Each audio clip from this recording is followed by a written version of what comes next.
Sir ఇప్పుడు ప్రభాస్‌కి అంటే ఏ హీరోకి లేనంత బిజీ స్కెడ్యూల్ ఓన్లీ ప్రభాస్‌కే ఉంది అని చెప్తున్నారు చాలా మంది. జర్నలిస్టులు కూడా మాట్లాడుతున్నారు. ఎందుకంటే ఇంకా 5 సినిమాలు ఆయన చేతిలో ఉన్నాయి అని చెప్పేసి చెప్తున్నారు. మీరేమంటారు సార్? అంటే ఏ హీరోకి లేనంత బజ్ ప్రాజెక్ట్స్ స్కెడ్యూల్ మొత్తం ప్రభాస్‌కే ఉండడం మీద? నేను ఫస్ట్ ఐ లైక్ హిమ్. హ్మ్. ఆల్రెడీ చాలాసార్లు చెప్పాను. అందగాడు. నాతో పాటు దేశంలో చాలామంది లైక్ చేసి ఒక అందమైన ఆజానుబాహుడి కింద ఒక హీమ్యాన్ ఎవరంటే ఇండియాలోనే సల్మాన్ ఖాన్ వాళ్ళందరికంటే బాగుండే హీరో ప్రభాస్.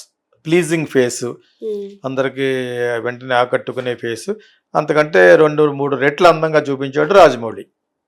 బాహుబలి 1, బాహుబలి 2. దాని తర్వాత ప్రశాంత్ నీల్ కూడా మంచి సినిమాలు తీశాడు. అంతకుముందు ఇంకో సినిమా తీశాడు. ఒక 2-3 తొట్టి గ్యాంగ్ సినిమాలు చేసినప్పుడే నీకు బుర్రలేదు అన్నాను నేను. హ్మ్. జ్యోతిష్కం మీద చెప్పాడు కదా, వేణుస్వామి క్యారెక్టర్ లాంటిదే పెట్టాడు అనమాట. పామిస్ట్రీ పెట్టి అదేదో ఆ స్టిల్స్ చూసి అదిరిపోయింది నేను. ఆ ట్రైన్ మీద ఒక ఇటాలియన్ ఫిల్మ్ ఉండేది అనమాట. అంత అలాగా ఉందేమో అనిపోయాడు. అది తప్ప ఏమి లేదు సినిమాలో. ఆ ట్రైన్ ఆ షార్ట్ తప్ప ఏమి లేదనమాట. అది ఏదో కృష్ణరాజు యాక్ట్ చేయడం అన్ని వేస్ట్ అయ్యి. అది తొట్టి గ్యాంగ్ సినిమా అది. ఓకే, అది నేను ఒక 30 మినిట్స్ తర్వాత ఆపేశాను. అలా చాలా ఆపేస్తాను. హాలీవుడ్ సినిమాలు కూడా ఆపేస్తాను. ఎందుకంటే బుర్ర పాడైపోద్ది, హార్డ్ డిస్క్ నిండిపోతుంది. ఆ విధంగా నిండిపోయే సినిమా అంతకుముందు ఒకటి వచ్చింది ఏంటి, సాహు. అది హార్డ్ డిస్క్ అంత పాడైపోతుంది. ప్రభాస్ సినిమా కార్లు ఎగిరిపోతూ ఉంటాయి కదా. అలా కొన్ని కళాఖండాలు యాక్ట్ చేసినప్పుడు మనవాడికి బుర్రలేదు, అందుకనే కానీ మంచి మార్కెట్ ఉంది అన్నాను యాక్చువల్గా. ఆయన కూడా ఏ కాంట్రవర్సీ లేని ఆర్టిస్ట్ ఎవరో ప్రపంచంలోనూ ప్రభాస్. కల్కిలో బేవర్స్ క్యారెక్టర్ ఇచ్చినా ఈ క్యారెక్టర్ రేటింగ్లో అడుగున్నాడు. ఏడు అస్తమా రెంట్ అడుగుతూ ఉంటాడండి. ఏంటో అది. ఓకే, మళ్ళా ఆ సినిమా తిట్టుకోవడం కంటే ఏదో కలెక్ట్ చేస్తుంది అంటారు కాబట్టి అందులో నిజాలు ఎవరో వాళ్ళకి తెలియాలి. అశ్విని దత్కి వాళ్ళ అల్లుడికి వాళ్ళకి తెలియాలి. సో ఫైనల్గా వాళ్ళ చేతికి ఎంత వచ్చింది అనేది వాళ్ళకి తెలియాలి. So what ever it is, అది చెత్త సినిమాలో చెత్త క్యారెక్టర్ అది. బేవర్స్ అంటే ఆ బేవర్స్ ఇవ్వడం వల్ల ఆడిందేమో అన్నా కూడా నేను ఏం చేయలేను. చెప్పలేదు అంత అటువంటి సినిమాలో అదేదో దాని గురించి మాట్లాడితే ఎక్కువైపోద్ది, 10 నిమిషాల కంటే ఎక్కువైపోద్ది. అంచేత అతను ఇప్పుడు యాక్ట్ చేసి కమర్షియల్ సినిమాలో మారుతి అన్న డైరెక్ట్ చేస్తున్నాడు, అది బాగానే ఉండొచ్చు. కమర్షియల్ డైరెక్టర్ కాబట్టి ఒక సినిమా అలా కూడా వదలాలి. రాజాసాబ్. ఇంకొక ఎవరో అతను సీతారామం చేసిన డైరెక్టర్ ఎవరు చేస్తున్నారు కదా, అతనికి నేను ఇచ్చే సజెషన్ ఏంటంటే సీతారామంలో ఫస్ట్ హాఫ్ అన్ అవర్ పెద్ద బాగోదు, బోరు. అంచేత అటువంటివి కట్ చేసుకుని ప్రభాస్ కాబట్టి కథ టక్ టక్ అని చెప్పాలి. ఆ మిలిటరీ డ్రెస్ తోటి వస్తున్నట్టు పెడితే చాలు, ఒక సీను అరగంట కట్ చేయొచ్చు. సో అటువంటివి కొన్ని కట్ చేసుకుంటే బాగుంటుంది. అన్నీ కూడా చాలా స్లోగా చెప్పాలనుకోవడం అది పెద్ద హెల్తీ హ్యాబిట్ కాదు. అంటే ఈ మధ్య కొంతమంది అనుకుంటారు అనమాట, చాలా స్లోగా సినిమా తీస్తే ఏదో ఒక్కొక్కసారి ఆడద్ది. But that is not correct always. You have to be fast. Editing has to be crisp. అందులో నీ స్లో డ్రెస్ చూపించుకోవచ్చు. ఇలా స్లో బెంగాలీ ఆర్టిస్ట్లా రావడం అది వేరే. మామూలుగానే బెంగాలీ ఆర్టిస్ట్లా ఉంటుంది అమ్మాయి. సీతారామన్ అమ్మాయి పబ్లిసిటీ బాగా చేసుకుంటుంది. చాలా హాఫ్ న్యూడ్గా పిక్చర్లు ఇస్తూ ఉంటుంది. బాగుంటుంది తను యాక్చువల్గా. మన సౌత్ ఇండియన్కి లైక్ చేసే మంచి సీటు అన్నీ బాగుంటుంది అమ్మాయి. So she's good, she's pretty. తను బాగా తీసాడు. ఇతనికి బాగా సపోర్ట్ చేసిన అశ్విని దత్ కూతుర్లు. ఆ సినిమా 100 రెట్లు కల్కి కంటే గొప్ప సినిమా అది. ఒక కళాఖండంగా తీసింది, క్యారెక్టర్ సూటబుల్ కాబట్టి మమ్మూటి కొడుకుని పెట్టి ఇట్స్ ఎ గుడ్ ఫిల్మ్ యాక్చువల్గా. అతను కొంచెం అబ్సెస్డ్ విత్ మణిరత్నం ఫిల్మ్స్ లాగా అబ్సెస్డ్ అయ్యాడు. అది ముందు రాక్షస్ అనే సినిమా తీసాడు కదా, అవన్నీ కూడా కొంచెం అలా తీయాలి అన్నట్టు తెలుస్తూ ఉంటుంది అనమాట. అది అటువంటి స్వభావం ఉన్నవాడు కొంచెం బాగా తీయొచ్చు. బట్ ప్రభాస్ను పెట్టిన కళాఖండం తీసినా కూడా కొన్ని బోరింగ్ ఉంటాయి. ఆ బోరింగ్ ఎక్కువ పెట్టకూడదు, చూడరు. ప్రభాస్ని పెడితే అసలు చూడరు. అంచేత అతనికి నేను ఇచ్చే అడ్వైజ్ ఏంటంటే make it a crisp editing, should be like by everybody. కల్కి లాగా బెవర్స్ క్యారెక్టర్ కాదు, అటు పడుకుని ఏదో రిపేర్ చేసుకుంటూ బుజ్జి గజ్జి అటువంటి క్యారెక్టర్లు ఇవ్వకుండా ఇతను అలాగే ఇవ్వడనే అనుకున్నాను. అశ్విని దత్ కూతురుతో కూర్చుని ఎంత కాన్సన్ట్రేట్గా చేశాడో ఆ credit goes to them also. ఇతను అలా చేసుకొని ఇచ్చారు, ఆ కళాఖండంలో తీసుకురాని ఇచ్చారు కాబట్టి బాగా చేశాడు. అందుకు కొన్ని గ్లిమ్సెస్ చాలా బాగుంటాయి. ఆ అమ్మాయి ఓ అని పిలుస్తాడు కదా, అటువంటి కొన్ని ఇప్పటివరకు ఎందుకు చెప్పుకున్నాం, ఇట్స్ ఫెంటాస్టిక్ కాబట్టి. So is a very good director ఫైనల్గా బాగా షేప్ అప్ అయ్యాడు కాబట్టి ఇతను బాగా వాడుకుని హృదయాన్ని పిండేసేటట్టుగా ఉండాలి సినిమా. నాకు ఇప్పుడున్న అన్నింటిలోకి ఆ సినిమా బాగుంటుంది అనుకుంటున్నాను. ఈ కమర్షియల్ కూడా బాగుండొచ్చు. ఎవరో మారుతి అన్న అబ్బాయి ఎవరు డైరెక్ట్ చేస్తున్నారు కదా, అది బాగుంటుంది. అది కూడా మినిమం గ్యారంటీగా పాయింట్ చూసుకుంటాడు అతను. ఒక పాయింట్ ఒక కమర్షియల్ చూస్తాడు కదా, అది డెఫినెట్గా బాగానే ఉండాలి. మిగతా సినిమాల గురించి నాకు తెలియదు. ఈ సలార్ 2లు 3లు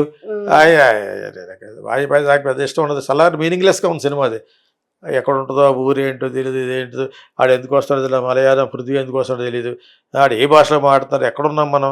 ఇంకా దానికి పెట్టవలసింది కల్కి అని, బుల్కి అని. అది మరి ఇంకా బాగా తీస్తే బాగుంటుంది. ఇంకా వాళ్ళు మ్యాడ్ మ్యాక్స్ ఇచ్చి బయటికి రాడు ప్రశాంత్ నీల్. మ్యాడ్ మ్యాక్స్ అతని తోటి ఈ మధ్య కొత్తగా ఈ అబ్బాయి కొత్త తయారయ్యాడు, సుజాత తల్లుడు పేరేం అబ్బాయి. మ్యాడ్ మ్యాక్స్ ఒక ఎడారిలో మీనింగ్లెస్ వెహికల్స్. ఎప్పుడు చూసాను నేను, 40 ఏళ్ళ క్రితం చూసాను mad max 1, first mad max. దాని తర్వాత అల్లు అరవింద్ చిరంజీవిని పెట్టి ఎమ్మకింకరుడు అని. రాజ్ భరత్ అని మీకు ఎవరికి తెలియదు, నా ఫ్రెండే అతను, మంచి డైరెక్టర్ అతను. రాజ్ భరత్ వేదర్ కాలేజ్ ఫ్రెండ్స్ యాక్చువల్గాను, అతను వేరే కాలేజ్ కలుసుకునేవాళ్ళు. So Yamakinkarudu is mad max. Chiranjeevi, ఇప్పుడు చిరంజీవి కదా హీరో, 1 to 10 ఆయనే కదా. సో ఇది వచ్చి ఏదో ఇప్పుడు 98లో ఎలా ఉంటుందని చెప్పి చెప్తుంది కల్కి. చాలా పరమజాత సినిమా. సో అలా కాకుండా ఇతను కొంచెం మీనింగ్ఫుల్గా తీస్తాడని నేను అనుకుంటున్నాను. అతనిలో భావుకుడు ఉన్నాడు, భావుకుడు అంటారు కదా, ఒక కవి హృదయం ఉన్నా కూడా ఆ డైరెక్టర్. అటువంటి వాళ్ళు బాగా సపోర్ట్ చేయాలి, బాగా తీస్తాడు. కంగారు పడిపోకుండా ఆ సినిమా తర్వాత కావాలంటే ఈ మధ్యలో సినిమా లాగేయచ్చు. బట్ ఈ కూడా వెయిట్ చేశాడు, ప్రభాస్ లాంటి ఒక జైంట్ హీరో కోసం వెయిట్ చేశాడు. కాబట్టి నాకు ఈ అన్నింటిలోకి అతని సినిమా బాగుండాలని కోరుకుంటున్నాను. అదేంటి సార్, సందీప్ వంగది స్పిరిట్ ఉంది కదా సార్. ఓకే, దట్ ఈస్ కొంచెం రూత్లెస్ అంటారు కదా, కొంచెం యానిమాసిటీ, యానిమల్ ఇది ఉంది కదా, అది బాగానే ఉండొచ్చు. అదొకటి బాగా అదే ఏ టాపిక్ మీద తీస్తున్నాడు అంటే అది అతను కొంచెం చీప్గా తీయటం మానేయాలి. చీప్ మెంటాలిటీస్ కొన్ని ఉన్నాయి అందులోను. బ్లడ్ వాసన అది కొంచెం నెగిటివ్ ఎఫెక్ట్ ఇస్తుంది. అతనికి ప్లస్ అయింది రిషి కపూర్ కొడుక్కి హీరో, అది సేమ్ థింగ్. మళ్ళీ తీసిన మళ్ళీ బూగి మ్యాన్ ఉంటాయి, బూగి మ్యాన్లు రక్తం. బూగి మ్యాన్ అంటే మనుషులు తిరుగుతూ ఉంటారు అనమాట, జాంబీ. సో ఆ టైప్ ఆఫ్ సినిమాలు తీస్తాడో నాకు భయంగా ఉందా, ఈయన వదిలేసామంటే అటువంటి సినిమా తీస్తాడేమని ఆ పక్కదాన్ని కొరికి తినేస్తాడు అనమాట. అటువంటి చీప్నెస్ కూడా తగ్గించుకుంటే అతనిది కూడా కొంచెం అన్ప్రెడిక్టబుల్ కాబట్టి సక్సెస్ఫుల్ ఉన్నాడు. కాబట్టి ఫిల్మ్ మేకర్గా మంచి ఫిల్మ్ మేకరే. కాన్సెప్ట్ ఆఫ్ క్యారెక్టరైజేషన్ ఉంటుంది కదా, క్యారెక్టరైజేషన్ అన్ని బాగానే చేసుకున్నాడు. ఒక్కొక్కరు ఒకలా ఉంటారు, తప్పేం లేదు. రణబీర్ కపూర్ సినిమా ఆ క్యారెక్టర్, కానీ అది కొంచెం చాలా మీనింగ్లెస్. రివాల్వర్లు వాడేయడం, అదే గన్స్ వాడేయడం, కత్తులు వాడేయడం, అది ఒక్కసారి వాడేమంటే అలా చూడాలి. అది లేకుండా హోల్సమ్గా ఎక్కువ వాడేసి క్లమ్జీ అయిపోయింది సినిమా. అయినా కూడా ఆడిందంటే బికాజ్ ఆఫ్ కబీర్ సింగ్. ఆ ఎక్స్పెక్టేషన్ మీద పడిపోయింది. ఇక్కడ అంతే, ఇక్కడ అర్జున్ రెడ్డి ఎఫెక్ట్ తర్వాత పడింది దీని మీద. అక్కడ కబీర్ సింగ్ అర్జున్ రెడ్డి కాబట్టి దాని ఎఫెక్ట్ బాగా పడిపోయింది. ఈ భలే తీస్తాడని అది బాగా ఊపేసింది. ఏమీ లేదు అందులో, పెద్ద ఖర్చు కొట్టలేదు కబీర్ సింగ్లో. వర్షం వెళ్తాడో వస్తాడో అమ్మ characterisation cinema. Songs very good. 4-5 music డైరెక్టర్ల తోటి ఒక్కొక్కటి చేత ఒకటి చేయించాడు. ఆ ఎక్స్పెక్టేషన్ ఈ సినిమా ఆడింది. సో ఆ విధంగా ఇప్పుడు అతను కొంచెం జాగ్రత్తగా ఉండాలి. ఇప్పుడు అన్ని every day is my day కింద అతను చాలా నాన్ సెన్స్ తీసాడు అనుకో. అందులో ప్రభాస్ లాంటి మంచి హీరోని పెట్టుకుని ఇప్పుడు వరకు తీసిన అందరూ ఒక్క ఎవరైనా మన రాజమౌళి తప్ప మిగతా వాళ్ళందరూ కూడా అతని పేరు వాడుకుని చెత్త సినిమాలు తీశారు. అతను పెట్టి ఎవరు ప్రభాస్ని పెట్టి, ఒక్క రాజమౌళి ఒకటే బాగా తీశాడు. ఒక కన్సిస్టెన్సీ పెట్టాడు. బాహుబలి 1, బాహుబలి 2 ఒక అందంగా చాలా శ్రావ్యంగా ఉన్న సినిమా అది, ఇంక్లూడింగ్ RRR. ఇంకొక సినిమా వస్తే కానీ ఇంకొకటి వాల్యూ తెలియదు అంటారు. అలా అనిపించింది నాకు. Salaar is much greater than కల్కి. అది మీనింగ్లెస్ ఉన్న టేకింగ్స్ చాలా బాగా తీశాడు, సిస్టమాటిక్ టేకింగ్స్ అంతా. కాకపోతే ఆ ఐరన్ బ్యాక్గ్రౌండ్, ఆ రస్టీ బ్యాక్గ్రౌండ్, అది ఏంటో అనేది ఏదో ఒక చోట ఇది ఎక్కడ జరుగుతుందో చెప్పాలి. చెప్పాడు, అది కన్విన్సింగ్గా లేదు. సలార్ ఇచ్ మచ్ బెటర్ దెన్ అతను ముందు సినిమాలు. ఉమ్, అదేదో కేజీఎఫ్ ఏదో ఉంటే సగం చూసి మానేశాను. అటు బీటింగ్లో ఇలా కాల్చేస్తాడు ఒకడిని, ఆడు కూతురు పట్టుకెళ్ళిపోతాడు ఎంటర్టైన్మెంట్ అని. ఆహా. ఇదేంటో నాకు ఎక్కడ ఉన్నావా లేకపోతే వేరే గ్రహంలో ఉన్నావా అని. కేజీఎఫ్. అదా శాసక్ ఏంటిది ఉమ్, అదేంత చిన్న డాల్ లాగా ఆమెను పడిపోతాడు. ఆ ఒక్క సీన్ చూసి "ఫు" అనుకున్నాను, ఉమ్, ఆపేసాను నేను. చూడాలి అక్కడి వరకు చూసాను సినిమా నేను. ఉమ్, అన్ని మ్యాడ్ మ్యాక్స్లో ఉన్న గెటప్స్, సంజయ్ దత్ గెటప్ అంతా మ్యాడ్ మ్యాక్స్. ఆ ప్రపంచంలో ఎవరిని ఉంటారు అలాగా ఉహు, జడల బర్రెలాగా. జడల బర్రె అంటే తెలుసు కదా, అలా అనమాట. ఆ టైప్లో కొన్ని ఉంటాయి. అవన్నీ అన్కన్విన్సింగ్ ఉన్నా కూడా బట్ చూసేస్తారు జనాలకు. ఇప్పుడు లార్జర్ దెన్ లైఫ్ అంటే ఇలాగే ఉంటుందేమో. నాకు అందులో కేజీఎఫ్లో 2లోనే ఇందులోనూ బాగా నచ్చింది, చిన్నపిల్లల ఎపిసోడ్ బాగా నచ్చింది నాకు. వాళ్ళతో ఒక సాంగ్ ఏది పెట్టాడు కదా, అవి మాసిపోయిన మోకాలతోటి, అది చాలా బాగా నచ్చింది. ఓకే. చాలా చాలా బాగా నచ్చింది. ఈ సేమ్ చిన్నపిల్లలు ఇందులో పెట్టాడు, సీతారామంలో ఉమ్, ఆ డైరెక్టర్.